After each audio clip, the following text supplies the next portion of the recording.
সিঁদুরের ফোঁটা, তারপরে তোমার দুধ, আম আর খড়িমাটি ছিটিয়ে এরকমভাবে আমরা পুজো করি।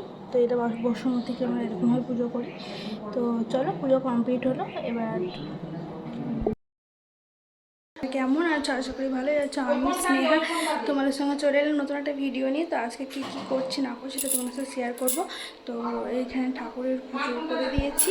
তো চলো, তোমরা দেখে থাকো পুরো ভিডিওটা। দুপুরে এটাই রান্না করেছিলাম, সিদ্ধ ভাত। তো চলো খাওয়া দাওয়া হোক।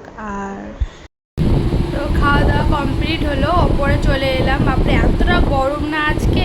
তো আজকে বেশি কিছু রান্না করিনি। আজকে করেছিলাম আলু সিদ্ধ, ডিম সিদ্ধ, আর করেছিলাম পাঁপড় ভাজা। তো একটা ছবি লাগিয়ে দেবো, ওটা দেখো আমি ভিডিও করতে ভুলে গেছি।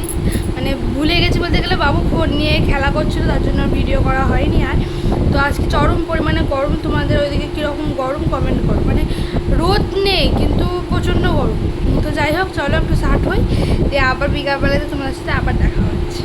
তো সন্ধ্যাবেলায় চা করে নিয়েছিলাম আর তার সাথে বিস্কুট।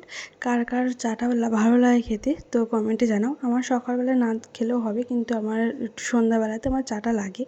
তো খুব ভালো লাগে আমার চাটা খেতে সন্ধ্যাবেলায়। তো চলো চাটা খেয়ে নিই, তারপর আবার রাতের মেনু। তো রাতের বেলাতে করেছিল, ও করেছিল সোয়াবিন দিয়ে একটু ম্যাগি আর চাউমিনের মতো করে, আর আমি করেছিলাম আলু ভাজা।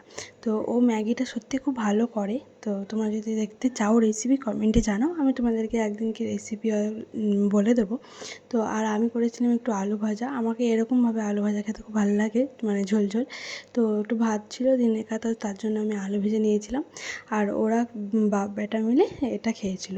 তো দেখো কত সুন্দরভাবে সাজিয়েছে। তো সত্যি ভালো লাগে খেতে। আমি এক চামচ নিয়েছিলাম, তো চামচে উঠাতে গেছি বারবার পড়ে যাচ্ছে। তো চলো খাওয়া দাওয়া করে নিই। আর খাওয়া দাওয়া করার পর বাবুকে খাইয়ে দেবো, কারণ ও এখনই বিস্কুট টিস্কুট খেলো, তো একটু পরেই খাবে। তো চলো, আমাদের এই পর্যন্ত ভিডিও। নেক্সট ভিডিওতে আবার তোমার সাথে দেখা হবে। ততক্ষণ টাটা বাই, সবাই ভালো থেকে, সবাইকে গুড নাইট।